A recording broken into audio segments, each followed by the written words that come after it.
하나님 말씀 로마서 8장 31절에서 39절까지의 말씀입니다. 로마서 8장 31절로 39절입니다. 한 절씩 교독합니다. 그런즉 이 일에 대하여 우리가 무슨 말을 하리요? 만일 하나님이 우리를 위하시면 누가 우리를 대적하리요?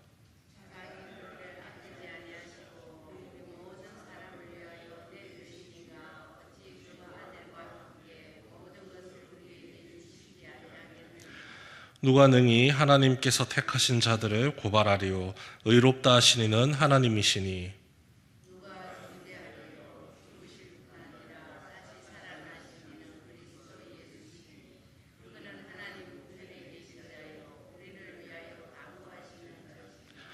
누가 우리를 그리스도의 사랑에서 끊으리요? 환난이나 곤고나 박해나 기근이나 적신이나 위험이나 칼이랴.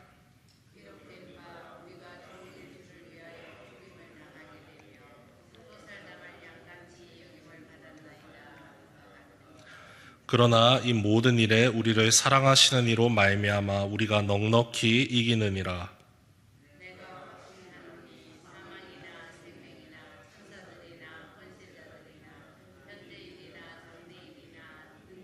함께 읽습니다. 높음이나 깊음이나 다른 어떤 피조물이라도 우리를 우리 주 예수 그리스도 예수 안에 있는 하나님의 사랑에서 끊을 수 없으리라. 아멘. 바울이 복음에 대한 말씀을 전하면서 율법과 이 복음을 비교하는 내용들이 성경에 곳곳에 나타납니다. 오늘 말씀 8장 앞에 있는 7장에서도 혼인관계로 비유한 율법 그리고 복음 이 둘의 차이를 분명하게 알려주고 있고, 이것보다 좀 더 쉽게 복음과 율법의 차이를 영국의 기독교 소설인 철로 역정을 보면은 확실하게 알 수가 있습니다. 주인공인 크리스찬이 순례 여행을 천국으로 향하는 여행길을 걸어가는 중 해석자의 집이라는 곳에 도착을 합니다. 그곳에서 해석자라는 분이 이 크리스찬에게 율법과 복음의 차이를 설명해 주는 장면이 나오는데요.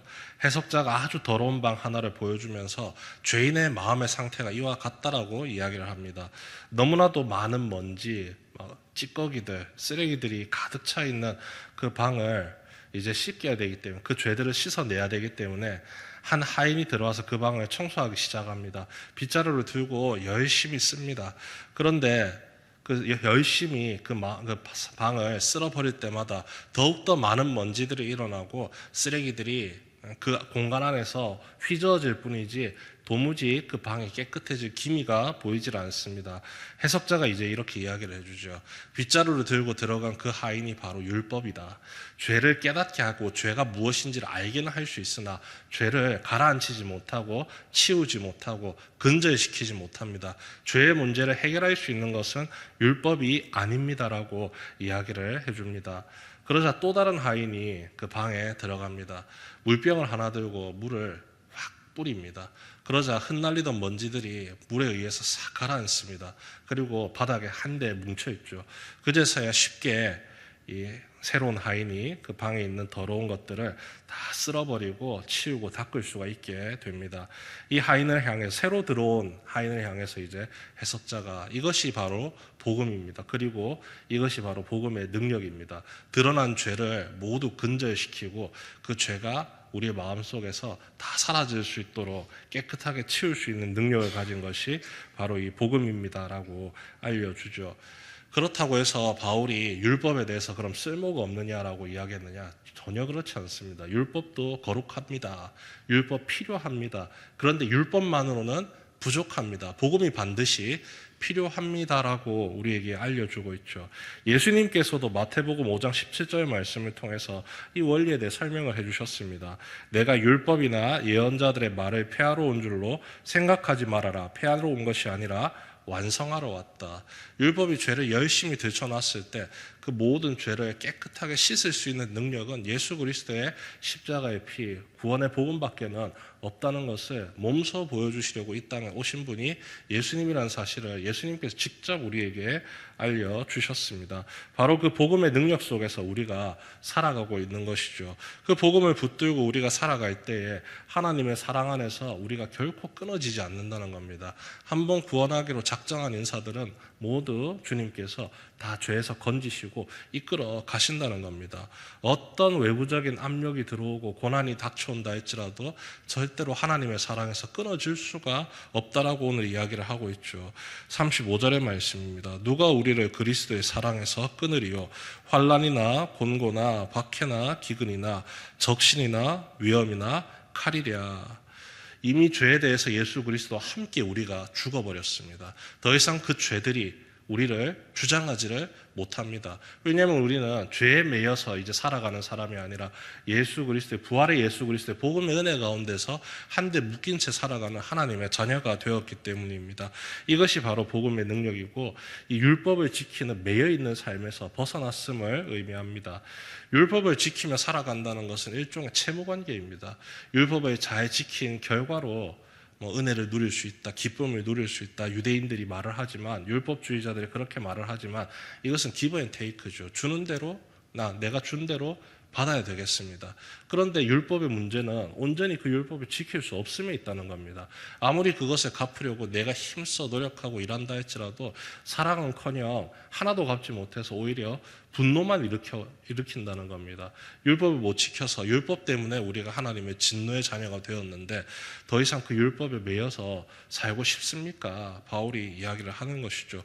오히려 우리는 채무관계가 아니라 그 채무관계로 말미암아 우리가 아무 힘도 능력도 없어서 빚을 못 갚고 있을 때 하나님께서 우리의 빚을 탕감해 주시려고 독생자 예수 그리스도를 통해서 대신 빚을 갚게 하셨습니다.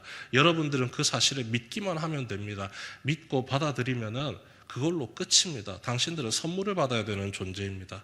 그래서 우리에게 그 은혜를 선물로 아무런 값 없이 베풀어 주셨습니다. 이것을 믿는 모든 자들이 그 기쁨 가운데 살아가는 것이죠. 이 복음의 은혜, 예수 그리스도의 사랑을 힘입어서 하나님의 사랑으로 우리의 모든 관계들이 회복되는 겁니다. 하나님의 사랑이 이 복음 안에서 녹아들어 있습니다. 죄인된 나를 결코 사랑할 수 없는 가운데 있지만 그런 죄인된 나를 품에 안으시려고 예수님의 손에서 내어놓으신 우리 하나님, 그 성령의 이끄심을 통해서 이 복음을 우리가 계속해서 믿고 의지하면서 굳건하게 이 믿음을 지킬 수 있도록 길을 열어가십니다. 성령께서 내가 아무리 힘쓰고 노력해도 도무지 근절할 수 없는 죄의 영향력에서 벗어날 수 있도록 계속 나를 복음의 품으로 인도하고 계시는 것이죠. 그렇게 하나님의 편에 나를 붙여주시고는 하나님이 베푸시는 사랑의 은혜를 붙들고 살아가게 하십니다. 이 복음의 은혜를 이제 우리가 붙들어야 되지 않겠습니까? 바울이 요청을 하는 것이죠. 내가 확신하노니 사망이나 생명이나 천사들이나 권세자들이나 현재일이나 장래일이나 능력이나 높음이나 기품이나 다른 어떤 피조물이라도 우리를 우리 주 그리스도 예수 안에 있는 하나님의 사랑에서 끊을 수 없으리라. 더 이상 하나님과 우리의 관계는 끊어질 수 있는 관계가 아닙니다. 또다시 죄를 지었기 때문에 아이고 하나님, 나 같은 죄인은 어찌 품에 안으십니까? 저 같은 죄인은 하나님 앞에 설 수 없습니다. 이런 식으로도 끊어질 수가 없다는 거예요. 하나님이 나를 꽉 붙들고 있기 때문에. 내 쪽에서는 너무 죄송하고 미안한 마음에 떠나려고 할 수는 있겠지만 하나님께서 그런 나를 탁 붙잡으시고 절대 떨어지지 않고자 하십니다. 우리를 사랑하시기 때문에. 복음에 바로 그 하나님의 사랑을 깨닫게 하는 능력이 있습니다. 율법을 붙들고 갈 때는 이 사랑을 도무지 깨달을 수가 없습니다. 오히려 율법을 붙잡고 있을 땐 하나님 죄송합니다. 제가 율법 다 못 지켰습니다. 그래, 율법 다 못 지켰구나. 너는 가야 되겠다. 이렇게 될 뿐이라는 것이죠. 하나님의 사랑, 우리가 구원을 갈망하고 구원받은 하나님의 자녀로서 그 사랑 안에서 우리가 힘써 믿음을 지키며 살아가고 있습니다. 하나님을 간절히 붙들고 복음을 믿음으로 받아들여서 살아가고 있는 중에 있죠. 은혜를 갚기 위해 힘쓰고 애써야 하는 채무관계가 아니라 사랑으로 접붙임받은 이 가지의 모습으로 부모와 자녀의 관계 속에서 우리가 살아갑니다. 그래서 오늘 우리는 성령의 도우심에 힘입어 예수 그리스도의 이름으로 오늘도 기도하며 나아갑니다. 내 모든 삶을 나를 사랑하시는 하나님께 맡기면서 살아갈 수가 있게 되는 것입니다. 이로 인해 우리에게 여전히 주어져 있는 삶의 환난과 고난 속에서도 우리가 주눅들거나 넘어지거나 무너지지 않습니다.